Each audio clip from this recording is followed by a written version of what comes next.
तो अब बहुत से बच्चे ये पूछते हैं कि मैम बताइए कि एक परफेक्ट टाइम टेबल, एक बेस्ट टाइम टेबल क्या होगा जिससे कि हमें ठीक से पता लग जाए कि हमें कौन से सब्जेक्ट पर कितना ध्यान देना है, हमें कौन से सब्जेक्ट्स पर कितना फोकस करना है और साथ में हमें कौन से सब्जेक्ट्स पर कितना टाइम डिवोट करना है। क्या हमें 1 आवर डिवोट करना चाहिए या हमें 2 आवर्स डिवोट करना चाहिए अकाउंट्स पे, या फिर हमें 1 आवर इकोनॉमिक्स पे डिवोट करना चाहिए या 1.5 आवर्स इकोनॉमिक्स पे डिवोट करना चाहिए। तो ये बहुत से क्वेश्चंस बच्चों के माइंड में उठते हैं।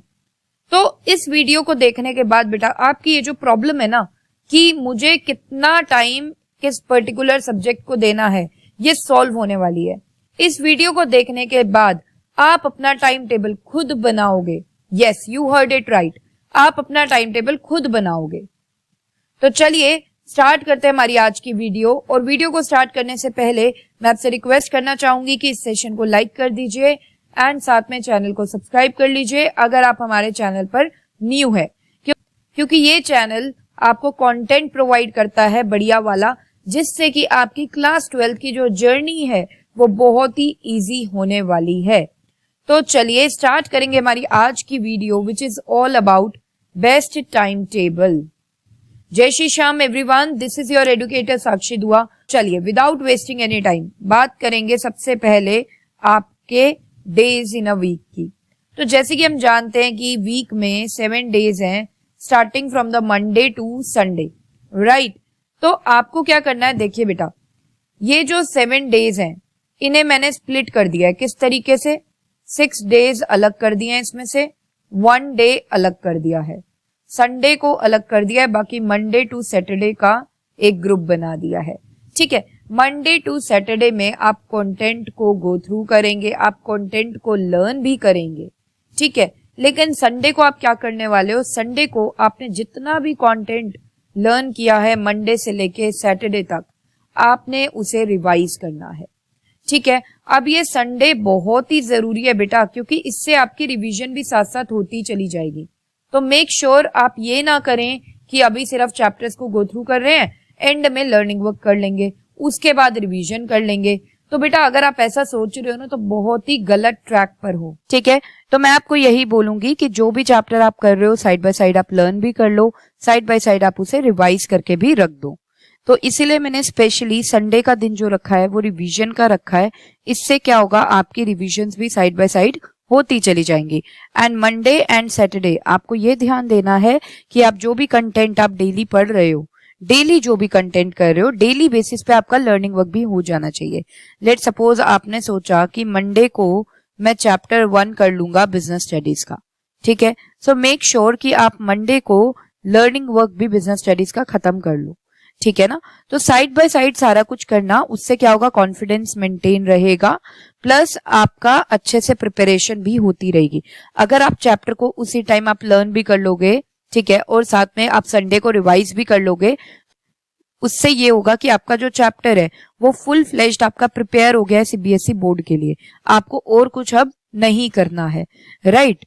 सो ये आप ध्यान में रखिएगा कि आपको चैप्टर को गो थ्रू करना है, लर्निंग वर्क भी करना है, प्लस रिवीजन भी करनी है साइड बाय साइड, कुछ बाद के लिए नहीं छोड़ना है। ठीक है, तो चलिए अब हम बात करेंगे आपके सब्जेक्ट्स की। तो जैसे कि हम जानते हैं कि there are 5 to 6 subjects of yours, right. जिन बच्चों ने ऑप्शनल सब्जेक्ट ले रखा है उनके 6 होते हैं, और जिन बच्चों ने ऑप्शनल सब्जेक्ट नहीं ले रखा है तो उनके 5 सब्जेक्ट्स होते हैं। तो अब आपके सब्जेक्ट्स को मैंने डिवाइड कर दिया बेटा प्रैक्टिकल सब्जेक्ट्स में एंड थियोरेटिकल सब्जेक्ट्स में। प्रैक्टिकल सब्जेक्ट में यू नो अबाउट, जिनमें थियोरी के साथ आपको न्यूमेरिकल्स भी दे रखा होता है, राइट। अगर मैं बात करूं अकाउंट्स एंड मैथ्स की, तो ये बहुत ही ज्यादा प्रैक्टिकल सब्जेक्ट्स हैं, क्योंकि इनमें जो न्यूमेरिकल्स हैं वो बहुत ही ज्यादा होते हैं और थ्योरी ना के बराबर होती है। अराउंड ऑफ 90% आपको न्यूमेरिकल्स दिखेंगे, 10% आपको क्या दिखने वाली है, थियोरी दिखने वाली है। और इकोनॉमिक्स की अगर बात करूं तो इकोनॉमिक्स एक लाइट प्रैक्टिकल सब्जेक्ट है। इसमें जैसे कि 80 मार्क्स का आपका इकोनॉमिक्स का पेपर होगा, out of that 15 to 20 marks के आपके न्यूमेरिकल पोर्शन होगा।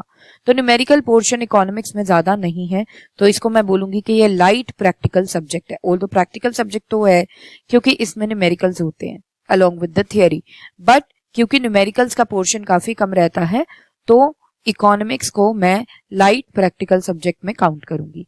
नेक्स्ट आपके आ जाते हैं थ्योरेटिकल सब्जेक्ट्स, जिसमें आपका आ गया business studies, English, Hindi etcetera. ठीक है, तो ये हो गए आपके थ्योरेटिकल सब्जेक्ट्स। ठीक है, तो अब आपको यहाँ पर खुद अपना टाइम टेबल प्रिपेयर करने के लिए करना क्या है, देखिए आपको सब्जेक्ट्स को बेटा क्लासिफाई करना है 2 कैटेगरीज में। ठीक है, एक तो लाइट सब्जेक्ट्स और दूसरे आपके हार्ड सब्जेक्ट्स होंगे, हार्ड सब्जेक्ट्स। ठीक है, अब ये लाइट सब्जेक्ट्स वो वाले सब्जेक्ट्स हैं जो आपको बहुत ज्यादा इजी लग रहे हैं, तो ये लाइट सब्जेक्ट्स वो वाले सब्जेक्ट्स हो गए। नेक्स्ट अब मैं बात करूंगी हार्ड सब्जेक्ट्स की। हार्ड सब्जेक्ट्स यहाँ पर वो वाले सब्जेक्ट्स हैं जो आपको कॉम्प्लेक्स लग रहे हैं। ठीक है, तो आपकी प्रिपरेशन यहाँ पर अच्छी नहीं होती जिन सब्जेक्ट्स में, उन्हें हम कहां पर डालेंगे, हार्ड सब्जेक्ट्स में।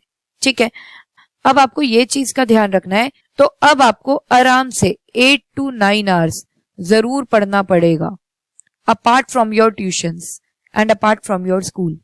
8 to 9 आवर्स जरूर स्टडी करनी है। ठीक है, संडे भी मस्ती नहीं करनी है, मैंने बता दिया, संडे भी आपको क्या करना है, रिवीजन करनी है। ठीक है, तो 8 to 9 आवर्स आप आराम से अपनी स्टडीज में अब लगाइए। अब क्वेश्चन ये आता है कि मैम लाइट सब्जेक्ट्स पर कितना टाइम डिवोट करना है और हार्ड सब्जेक्ट्स पर कितना टाइम डिवोट करना है। देखिए लाइट सब्जेक्ट इजी सब्जेक्ट्स लग रहे हैं, तो इनमें आप 1 आवर ईच दे दीजिए। जैसे बहुत से बच्चों का इंग्लिश प्रिपेयर हो चुका होता है, बिजनेस स्टडीज इजी लगता है ना, तो आप इन सब्जेक्ट्स को 1 आवर डेली भी दे देंगे फ्रॉम मंडे टू सैटरडे, तो आराम से ये हो जाएंगे। अब हम बात करेंगे हार्ड सब्जेक्ट्स की। हार्ड सब्जेक्ट्स जो बच्चों को बहुत ज्यादा डिफिकल्ट लगता है, मोस्टली स्टूडेंट्स को अकाउंट्स डिफिकल्ट लगता है, राइट, मैथ्स डिफिकल्ट लगता है ना। मैं मोस्टली स्टूडेंट्स की बात कर, मैं सब स्टूडेंट्स की बात नहीं कर रही हूँ। बहुत से स्टूडेंट्स ऐसे भी होंगे जो अकाउंट्स एंड मैथ्स की ट्यूशन लेते हैं और उनका काफी अच्छा इंटरेस्ट होता है अकाउंट्स एंड मैथ्स में, तो उनके लिए अकाउंट्स और मैथ्स चला जाएगा लाइट सब्जेक्ट्स की कैटेगरी में, राइट।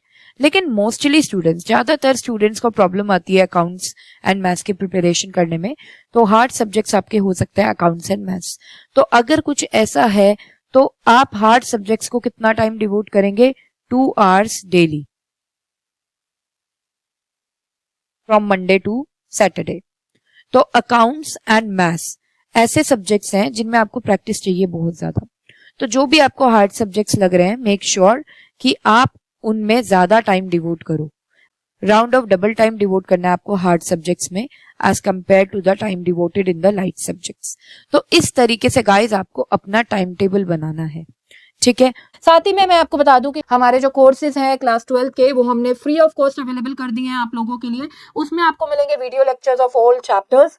तो जो कोर्स है वो अवेलेबल है इंग्लिश के लिए, इकोनॉमिक्स के लिए, अकाउंट्स के लिए एंड बिजनेस स्टडीज के लिए।